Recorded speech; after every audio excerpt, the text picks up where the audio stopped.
Dubnation, how we feeling? Golden State Warriors fans, those fans of the Warriors of Golden State, hey, welcome back to C-Train Station to those subscribers, and welcome to C-Train Station to those who are new, to those new viewers. I'm C-Train.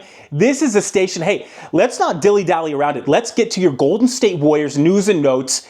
And honestly, I have a little bit of catching up to do. The channel has a little bit of catching up to do, so let's do that. It's been maybe a week or maybe a little bit longer since I have done our Golden State Warriors news and notes that we love so much. So let's get to it. Jimmy Butler, the Jimmy Butler injury. Yes, unfortunately, Jimmy Butler tore his ACL. Now it's been like a month. Silver lining in that. Good. Well, this isn't like the good news. An update though. Butler did have a successful ACL surgery to repair that ACL. And I believe the Warriors said that they would like update, the public at the beginning of next season or like as things go along. It sort of said surgery successful. He's on to rehab. And so everything else is sort of to be determined as health goes. Initial reaction. Well, that destroyed, to me, that was the end of, I do not think that the Warriors can, I mean, look, I'll never count a team with Stephen Curry out of anything ever. With that said, it is now highly, highly, highly unlikely that the Golden State Warriors can contend this season, can really seriously contend. However, it isn't impossible, right? Like, you never know what's going to happen in the NBA. Players can get injured. Other players can step up. Steph could get hot and just go on some just ridiculous streak like he's known to do, right? So it's like, I don't count the Warriors all the way out, but things are definitely trending towards an early playoff exit. And that's what I'll put on the books, honestly, right? I think that things are trending towards, and Steve Kerr, when asked, Coach Steve Kerr was like, I think that we need to reassess our expectations for the season. I don't think the contention is necessarily in the cards, but we will see. Now, the Golden State Warriors have essentially, through the trade deadline's over, right? Ended last week. It's like the Warriors have reportedly given Butler assurances that that they will sort of be by his side as he rehabs this ACL. And here's the thing, is that so many things can happen in the NBA, right? So many moves can be made. But the way that the Warriors are constructed right now, so their current roster construction is like they need Jimmy Butler to even have a chance of competing for another championship. In many ways, Jimmy Butler, like he epitomizes, like he wants to win that championship. Jimmy Butler hasn't won a championship, right? Steve Kerr's won so many, so ridiculously many. And Steph has won 4. But it's like, I believe that Jimmy Butler, as long as he is on the squad, he provides the catalyst and spark for the organization to contend. Now, they'll always have that on the mind, and they'll always say that they're going to contend, the Warriors, right? If they have Stephen Curry on the roster. However, it's like, I think that the Warriors seriously contending sort of comes and goes this roster with Jimmy Butler. So in a way, I think that it is good for the Warriors to say that they'll stand by his side through this rehab. I think that you have to say that regardless. However, I think that they're genuine. You never know the deals that could come up in the offseason. However, I believe that the Warriors are relatively genuine. And the good news about that is if the Warriors are genuine with saying, hey, we want to rehab you, Jimmy, or, and we want you on the squad next season to help contend, that is a sign. That is a telltale sign that the Warriors want to contend. The Warriors, it will be a sign that they're either going completely all in if they trade Butler and upgrade, like for a Giannis, right? But if the Warriors trade Butler and sort of dissolve his contract into the books and get future assets that they sort of let run out, that will be a negative sign that the Warriors do not want to contend. So Jimmy on the squad entails that Mike Dunleavy and Joe Lacob, owner's general manager and owner or governor, respectively, must contend. They must make positive moves because Jimmy Butler demands that of a franchise. And I love the standards that Jimmy Butler demands from the franchise. Jonathan Kuminga. The Jonathan Kuminga saga with the Warriors has finally come to an end, sans more reports that are going to come out and drama and whatnot. However, Jonathan Kuminga and Buddy Hield were traded to the Atlanta Hawks for Kristaps Porzingis. And initial thoughts on the trade. My initial thoughts on the trade were that, like, I wasn't as stoked that I wanted the Warriors to get like a Trey Murphy with Kuminga's contract, right? I was shooting for the stars. And so I think my initial reaction were that the Warriors certainly didn't like get that young player with upside or any draft picks that they may have wanted for Kuminga. However, the Warriors did get the Warriors had said that they'd been targeting Kristaps Porzingis for years. And I believe it. And that's what the Warriors finally got, is an asset. And they have, I'll always say this, I'll say, it gives them access to this city. But honestly, Kristaps Porzingis, the addition, gives the Warriors access to size and consistent shooting and decent and rim protection, but just the ability to stretch the floor from the 5 position is automatic with Kristaps. Kristaps Porzingis can shoot. He can shoot lights out. He is a very, very good shooter. One of the better shooters, big men shooters in the game. And immediately, the Warriors are going to have access. So let's go with the negatives first, I guess, and then the positives. Negatives. Kristaps Porzingis suffers from POTS, which is, oh my gosh, I'm gonna botch this, but essentially I believe, okay, it is something, a disorder in which like it can make him feel, some symptoms are like he can feel really dizzy when he's standing up, dizziness, fainting and passing out. This is, it cannot be cured, and so it needs to be managed. So the negative part is the questions that I have are like, how much is Kristaps going to be able to play? How often is he going to play, right? Good news, though. Here's the good news. Here's the great news with all of it, is that the Warriors next season, not necessarily this season, but like with Jimmy Butler, the Warriors squad roster right now, if you take away all the injuries, they really optimize a lot of Kristaps Porzingis' talents, his ability to spread the floor, his ability to pick and pop, to set dynamic screens. I think all of those are traits that Steve Kerr's offense, the Warriors, and their offense that Steve Kerr runs just utilizes so well. And it's like, if the Warriors can get any type of consistency out in terms of availability for Kristaps Porzingis, I have no doubt the fit. I believe he is a good fit with what the Warriors do. And here's the coolest thing, is like, if I were Kristaps Porzingis, I would be so incredibly excited. Number one, he gets to play next to Draymond. Okay, might not be fun to play with Draymond, but he gets to play next to Draymond, who is a defensive beast and can sort of help tidy up some of the, I guess, like the back line, the front line of the Warriors, right? So he'll get to play with a guy who, okay, essentially what I'm saying is with Draymond Green can sort of cover up for a lot of Kristaps' mistakes on defense, should he make any. So I actually like that pairing. Another reason why Kristaps gets to play with Stephen Curry. That's why he should like it. But also, he gets access to Warriors trainer Rick Celebrini, and that's huge. I think that, and I'll put this, I'll also say that within Steve Kerr's system is like, Kristaps will probably be playing 20 to 26 minutes a night, and that's it. That's it. So like, he will average the fewest minutes that he's ever averaged, and that's okay.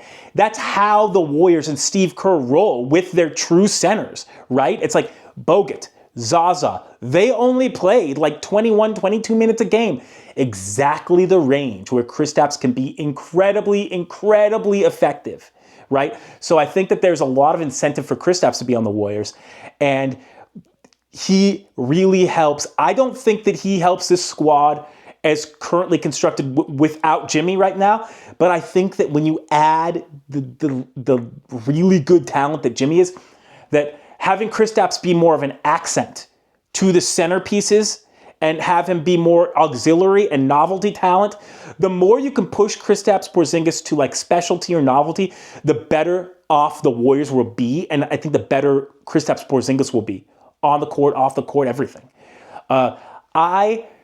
I grade this trade a C plus for the Warriors because Kristaps is a target that I know it's a big if. So here's the thing: he hasn't been healthy. He hasn't been consistently available. So we'll say this: he is going to be inconsistently available.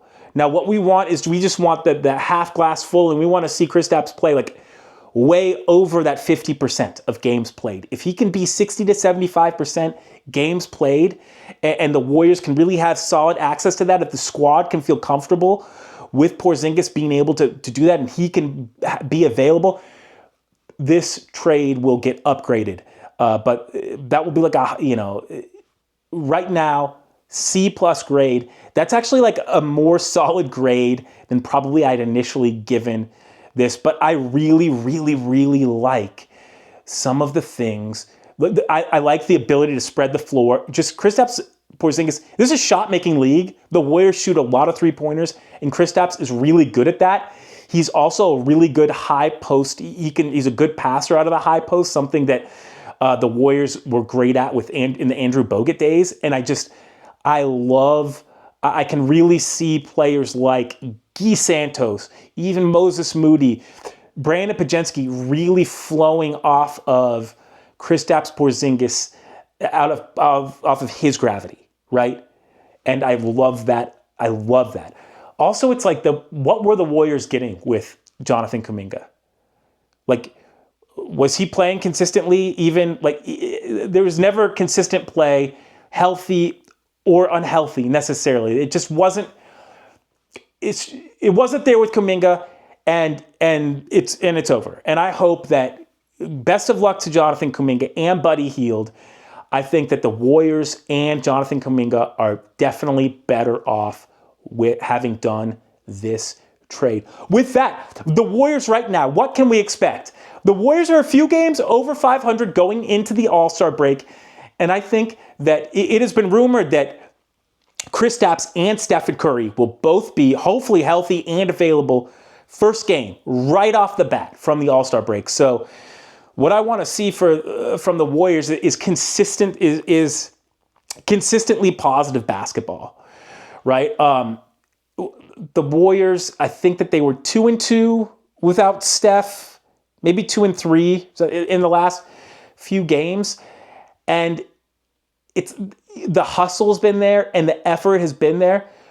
The Warriors just keep the consistency up. What do I mean by consistency? Defensive intensity and also mitigating turnovers. If the Warriors can mitigate turnovers, have fewer than the opponents, and also if they can really just dig in on defense and consistently commit to rebounding, I think that this is a team that can really surprise come playoff time. And remember I said that if the Warriors can make it in, and I think that they will. The rumors are that Steph is rearing up, is gearing up for that playoff run. I believe it. I mean, I think that that's sort of like excessive that those reports came out. I mean, he's always going to be gearing up, right? He's the legend's legend. He's our GOAT. But I think that, what to expect? What to expect, honestly? I think that there's going to be inconsistency. I want consistency. I want, like, you're right, no turnovers and whatnot. However, like, that's not necessarily where the Warriors are at right now. So you just want to make, so because Guy Santos hasn't had extensive playing time for years, right? For seasons and seasons. Like, he's just not a seasoned veteran, because you got guys like Moses Moody, Pajensky, Pat Spencer out there.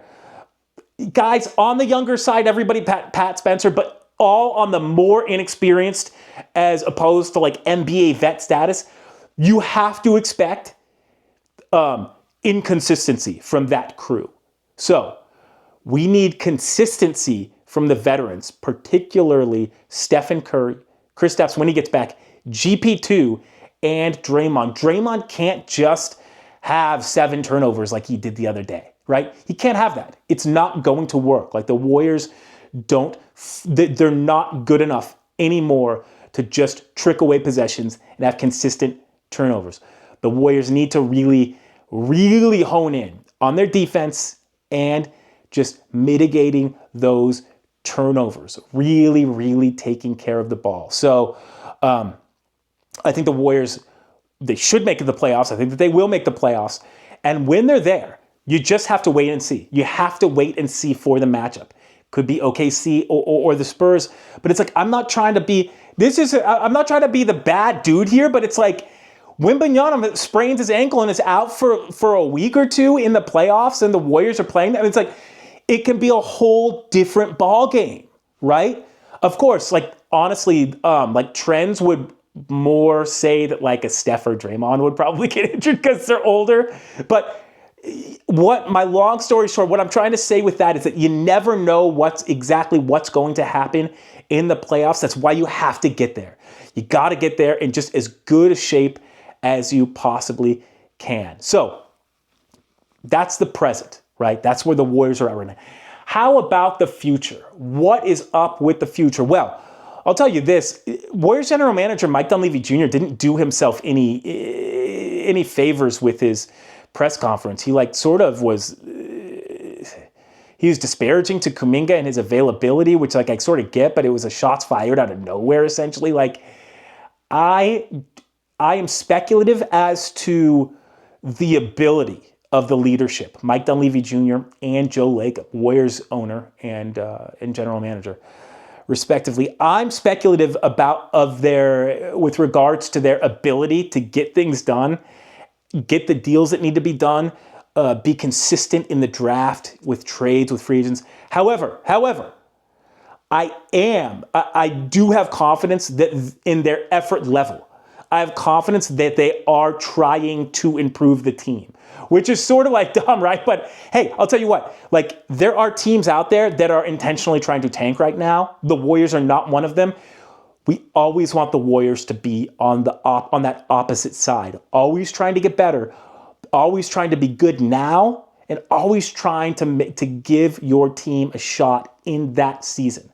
So what in the future for the Golden State Warriors? So I went top down, right, with the ownership, general manager. I think that there's going to be a lot of optionality with the Warriors for this offseason. And here's the thing: if the Warriors weren't doing really well before the Jimmy Butler injury, I would say open things up. However, Jimmy Butler is scheduled to, like, he will come back at some point for the Warriors, and we're hoping that it's like, hey, I mean, we got to give him ACL is an ACL, right? 9 to 12 months generally. But I mean, I hope he comes back on that shorter side and but without, risking further injury or anything like that. But it's like the Warriors were good with Jimmy Butler this season. Like they were good this season with Jimmy. Okay, they were winning games. They were starting to string some wins together.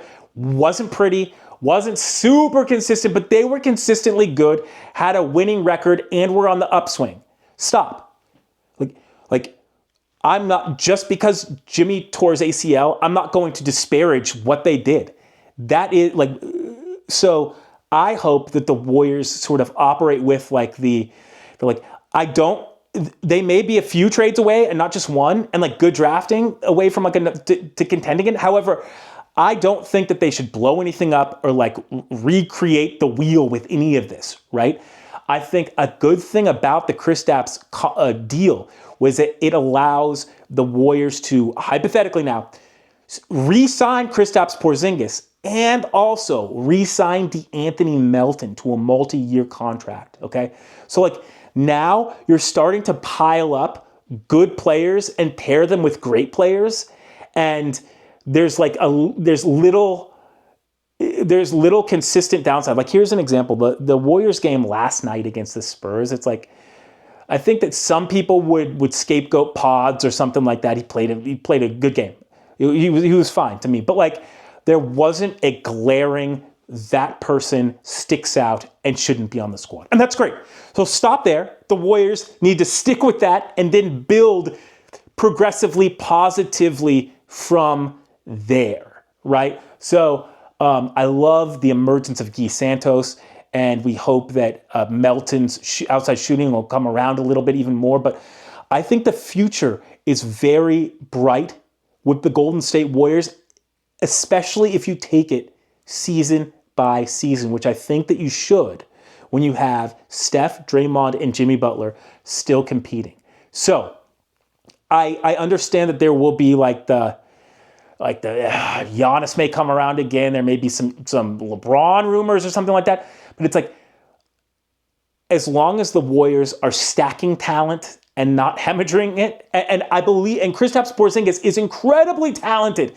And that's what I love about the move. It's like he is not lacking or wanting of talent in any way, shape, or form. So if the Warriors can keep on stacking talented players who are able to do the things that fit with Warriors basketball, make the extra pass, be defensive first, hopefully be a good outside three-point shooter, because it appears that the Warriors shoot a lot of those, I think the future is very bright. Hey, let's go. Let's just freestyle a few draft prospects that's just been scouting. Let me just tell you a couple, because the video is like pretty much, I mean, I talked about the Butler injury, Kuminga trade for Kristaps, Warriors right now, and then the future. So forecasting a little bit. Here's a guy to keep an eye on, especially as March Madness comes around.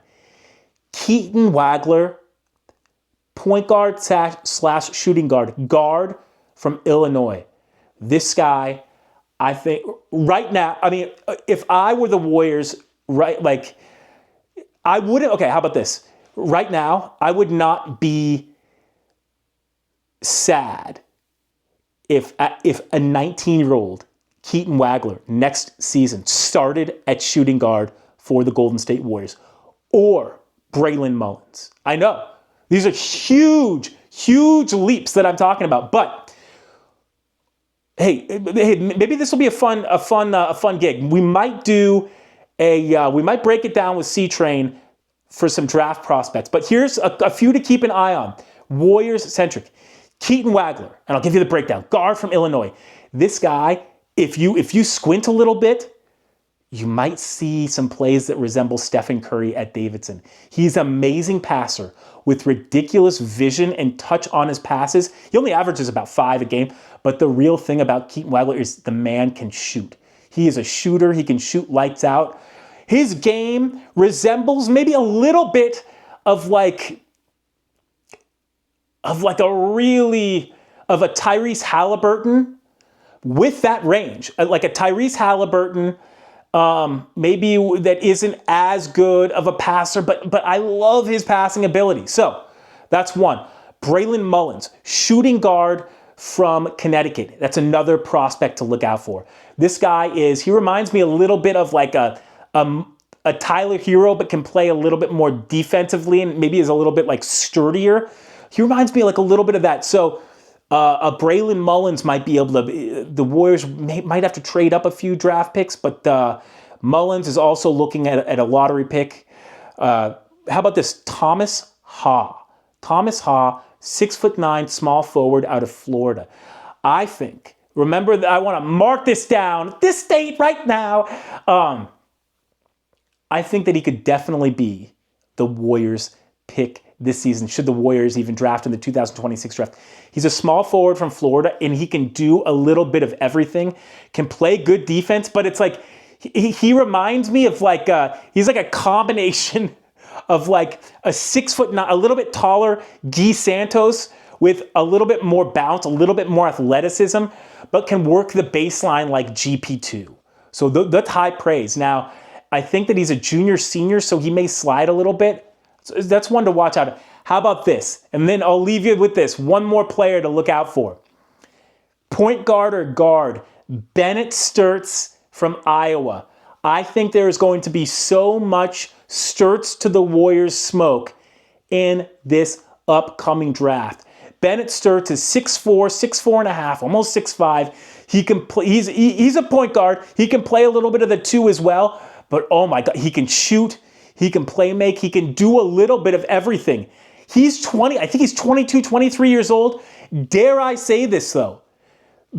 Bennett Sturts, I know, I'm going to get a lot of flack for this. Maybe not. Who's going to finish this video? Hopefully you do. But he reminds me a little bit of Austin Reeves. I know. Maybe like a poor man's Austin Reeves though, right? But he does remind me of Austin Reeves. That's Bennett Sturts, point guard or guard from Iowa. Those are just a couple names to watch, a couple names to watch for some Warrior-centric names, right? A few guys who I think would fit in the backcourt. And one in Thomas Haw, who would be like a front court player, right? Small forward, power forward, but play a little bit of center, honestly, as well for the Warriors. So, hey, thanks so much for watching. I had a great time chatting, talking some Warriors. I hope you had a great time as well.